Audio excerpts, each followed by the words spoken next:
మొన్న రాత్రి కలుషిత ఆహారం తిని బాగలింగంపల్లి గురుకుల పాఠశాల పిల్లలు 90 మంది ఇలా ఆసుపత్రుల పాలైపోయింది.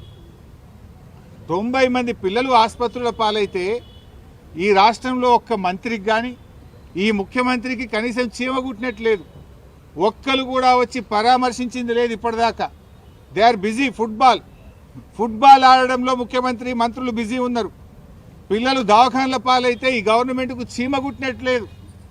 5 కోట్లు పెట్టి ఫుట్బాల్ నేర్చుకోవడానికి 5 కోట్ల గవర్నమెంట్ డబ్బులు పెట్టి రేవంత్ రెడ్డి ఫుట్బాల్ స్టేడియం కట్టుకున్నాడు.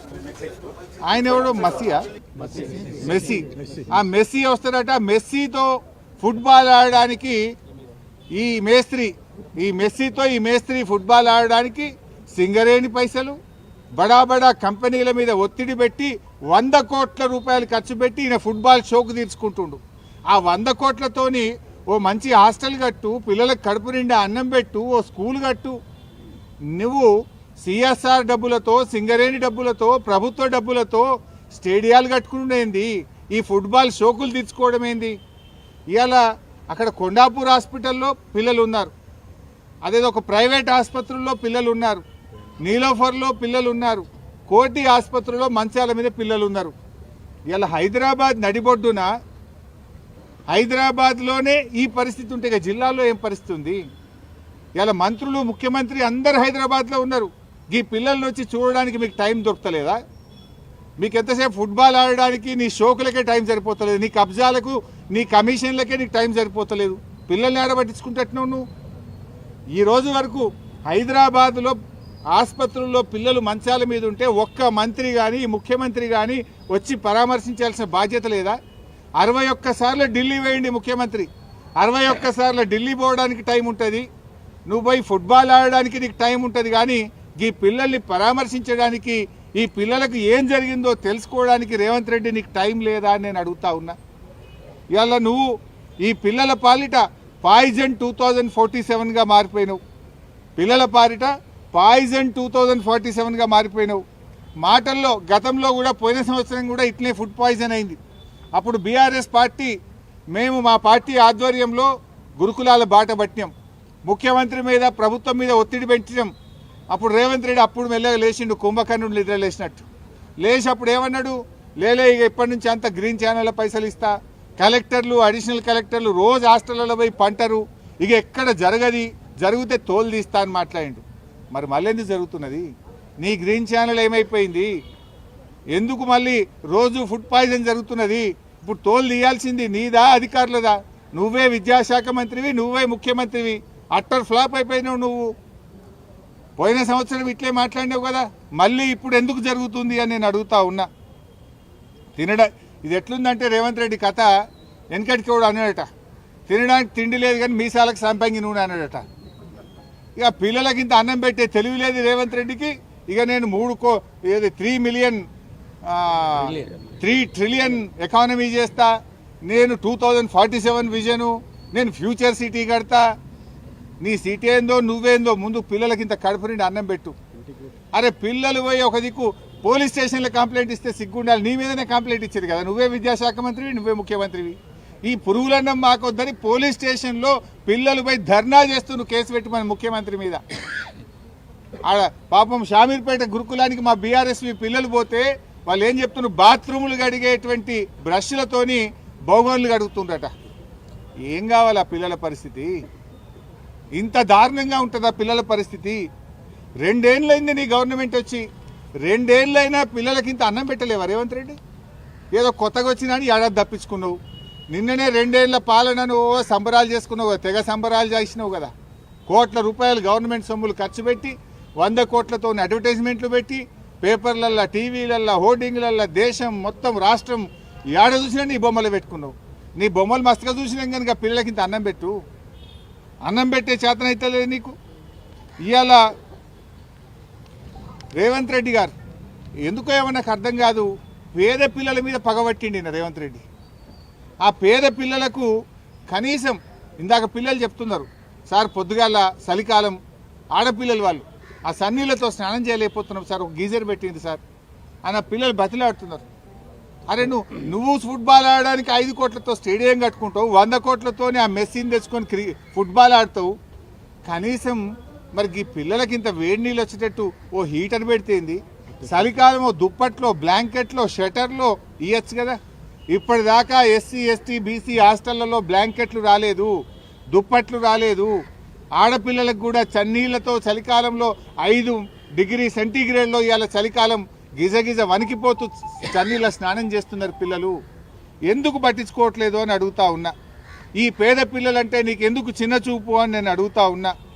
నీ పాలనలో ఈ 2 ఏళ్లలో 116 మంది పిల్లలు చనిపోయింది. పాము కాటు, కుక్క కాటు, ఎలుకలు కొరుకుడు, కరెంటు షాకులు కొట్టుడు, కలుషిత ఆహారం తిని 116 మంది పిల్లల్ని పొట్టన పెట్టుకున్నావు రేవంత్ రెడ్డి. ఇంకెంతమందిని చంపుతావు? 2 ఏళ్లలో 116 మందిని చంపినా కూడా నీకు ఇంకా కనునిప్పు అయితలేదా? చీమ గుట్టినట్టు అయితలేదా? ఇంకా పిల్లల మీద నీకు కనికరం రావడం లేదా?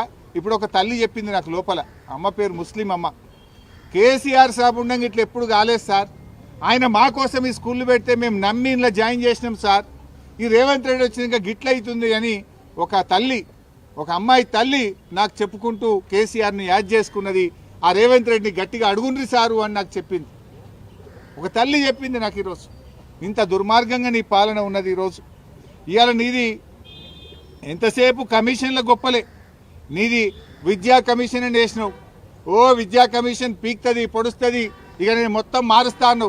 విద్యా కమిషన్ రిపోర్ట్ ఇచ్చి 1 ఏడాది అయింది. ఎక్కడ పోయింది? చెత్తబుట్టలు పడేసినావా? విద్యా కమిషన్ రిపోర్ట్ ఎందుకు అమలు చేయట్లేదో నువ్వు ప్రజలకు సమాధానం చెప్పాలని చెప్పి కూడా నేను ఈరోజు అడుగుతా ఉన్నా. ఉస్మానియా యూనివర్సిటీకి పోయిండు మొన్న రేవంత్ రెడ్డి. ఏం మాట్లాడిండు? పేదవాడి మనసు చదువుతా అంటుండు. పేదవాడి మనసు చదువు పనిచేస్తాను. మరి పిల్లల మనసు అర్థమవుతలేదా నీకు? ఈ పిల్లలు పురుగులన్నం మాకొద్దు అని పోలీస్ స్టేషన్ పోయినరు.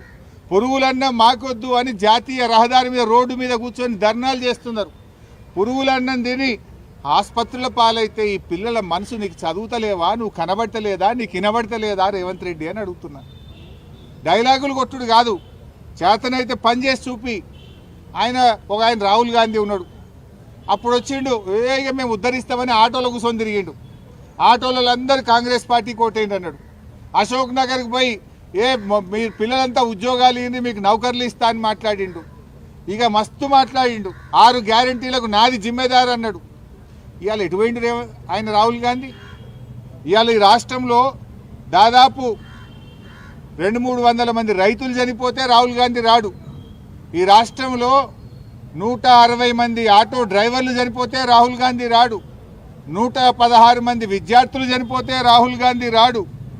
42% బీసీలకు రిజర్వేషన్ ఇవ్వకపోతే పోరాటాలు జరిగితే రాహుల్ గాంధీ రాడు. కానీ రేవంత్ రెడ్డి ఫుట్బాల్ ఆడితే చూడనీకి వస్తాడు ఢిల్లీకి వెళ్ళి. వా రాహుల్ గాంధీ నీతి, నువ్వు ఎంత గొప్పనివే. ఓట్ల ముందు మాత్రం ఆటోలు ఎక్కుతావు, లైబ్రరీలు తిరుగుతావు, రైతుల కోసం వరంగల్కి వచ్చి డిక్లరేషన్ పెడతావు. ఇప్పుడు రైతులు చేస్తే రావు, పిల్లలు చేస్తే రావు, ఆటో డ్రైవర్లు చేస్తే రావు, పిల్లలు రోడ్డు ఎక్కితే పట్టించుకోవు. రేవంత్ రెడ్డి ఫుట్బాల్ ఆడితే చూడనీకి వస్తుండు రాహుల్ గాంధీ. ఇది కాంగ్రెస్ పార్టీ విధానం. దీన్ని బట్టి అర్థం చేసుకోవచ్చు కాంగ్రెస్ పార్టీకి పేదలంటే ప్రజలంటే ఏ పార్టీ చిత్తశుద్ధి ఉన్నదో అర్థమవుతుంది. ఓడదాటేదాకా ఓడమల్లప్ప, ఓడదాటినాక బోడమల్లప్ప అన్నట్టున్నది. ఎలక్షన్ల ముందు అన్ని ఆటోలు ఎక్కిండ్రు, రైతుల చుట్టూ తిరిగిండ్రు, పిల్లల చుట్టూ తిరిగిండ్రు, కాళ్ళల్లో మొక్కిండ్రు, చేతులలో పట్టిండ్రు, హామీలు ఇచ్చిండ్రు, గ్యారంటీలు ఇచ్చిండ్రు, బాండ్ పేపర్లు ఇచ్చిండ్రు, ఫుల్ పేజ్ యాడ్లు ఇచ్చిండ్రు, టీవీల ముందు గొప్ప గొప్పగా అరచేతిలో వైకంఠం చూపించిండ్రు. గెలిచి 2 ఏళ్ళు అయింది. ప్రజల్ని ఇలా గుండెల మీద దంతా ఉన్నారు. ఎక్కడ ఎందుకు రాడు రాహుల్ గాంధీ? రాహుల్ గాంధీ నువ్వు రేవంత్ రెడ్డిని ఏమైందా నీ 2 లక్షల ఉద్యోగాలను ఎందుకు అడగవు? అవ్వా తాతకు 4000 పింఛన్ ఏమైందని ఎందుకు అడగవు? అక్కా చెల్లెలకు 2500 మహాలక్ష్మి గురించి ఎందుకు అడగవు? పిల్లలు గురుకుల పాఠశాలల్లో పాపం పురుగులన్నం తిని ఆగమైతుంటే అన్నం పెట్టే తెలివి లేదా రేవంత్ రెడ్డి అని అడగవా నువ్వు? ఆయన పిలుస్తాడట, ఈయన ఉరికొస్తాడట, స్పెషల్ ఫ్లైట్లు. ఇక రేవంత్ రెడ్డి ఆడే ఫుట్బాల్ చూడడానికి ఆయన ప్రత్యేక విమానం వేసుకొని ఢిల్లీకి వెళ్ళి వచ్చి రాహుల్ గాంధీ గారు రేవంత్ ఆటను చూసి ఆయన పరితపిస్తారట. అయ్యా రాహుల్ గాంధీ గారు, రేవంత్ ఆట చూస్తావో ఏం చేస్తావో నీ ఇష్టం. ఈ పిల్లలు వచ్చి చూడు, కోటిలో నీలఫోర్లో ఉన్న పిల్లలు వచ్చి నీ రేవంత్ పాలనలో కడుపు నొప్పితో, పురుగులన్నంతో, కలుషిత ఆహారంతో ఆ పిల్లల్లో కన్నీళ్లను చూడు రాహుల్ గాంధీ. నీ రేవంత్ రెడ్డి పాలన ఎంత అధ్వాన్నంగా, ఎంత దరిద్రంగా ఉందో మేం చెప్పుడు కాదు. ఆ నీలోఫర్ ఆసుపత్రిలో కింగ్ కోటి ఆసుపత్రిలో ఉన్న పిల్లల తల్లిదండ్రులతో మాట్లాడు, పిల్లలతో మాట్లాడు. రాహుల్ గాంధీ, నీకు మనసు ఉంటే, నీకు చిత్తశుద్ధి ఉంటే, నువ్వు ఒక ప్రతిపక్ష నాయకుడివైతే ఈ పిల్లల బాధలు విను. ఇకనైనా పురుగులన్నం చాలించండి, పిల్లలకు కడుపు నిండా ఇంత అన్నం పెట్టండి, పిల్లల ఆరోగ్యాన్ని కాపాడండి. రేవంత్ పాలనలో పిల్లలు ఏమంటున్నారంటే, ఇక నేను పోను ఈ గురుకుల పాఠశాలకు, నేను ఇంటికే పోతా అంటున్నారు. అంటే గురుకుల పాఠశాలల ప్రతిష్ట దెబ్బతీస్తున్నావు, ప్రభుత్వ పాఠశాలల ప్రతిష్ట దెబ్బతీస్తున్నావు. పిల్లలు గురుకులాలకు పోవాలంటే భయపడే రోజులు వచ్చినాయి నీ కాలంలో. సిగ్గుతో తలదించుకో. ఏ మొహం పెట్టుకొని ఫుట్బాల్ షోకులు పెట్టుకుంటున్నావు నువ్వు? పిల్లలు దవాఖానలలో పడితే నీ మంత్రి రాడు, నువ్వు రాడు, నీకు టైం దొరకది. నువ్వు ఫుట్బాల్ కోసం ప్రాక్టీస్ చేస్తున్నావు నువ్వు. వీడికి వస్తే అల్ట్రాసౌండ్ చేయలే పిల్లలకు. నిన్నటి నుంచి ఒక అమ్మాయి కడుపు నొప్పితో ఏడుస్తుంటే అల్ట్రాసౌండ్ చేయలే ఇప్పటిదాకా. ఏమైందా అల్ట్రాసౌండ్ చేయలేదంటే, అల్ట్రాసౌండ్ మధ్యాహ్నం 2 గంటల దాకానే చేస్తాం సార్, మధ్యాహ్నం 2 తర్వాతనే వస్తుంది అన్నది కడుపు, అందుకే రాత్రి అల్ట్రాసౌండ్ మా దగ్గర ఉండదు సార్, మధ్యాహ్నం 2 బజే అల్ట్రాసౌండ్ బంద్ అంటుండు సూపరింటెండెంట్. ఇక సిటీ స్కాన్ దగ్గర పోయినా, సిటీ స్కాన్కు పేద తాళం వేసి పెట్టిరు కింగ్ కోటి ఆసుపత్రిలో.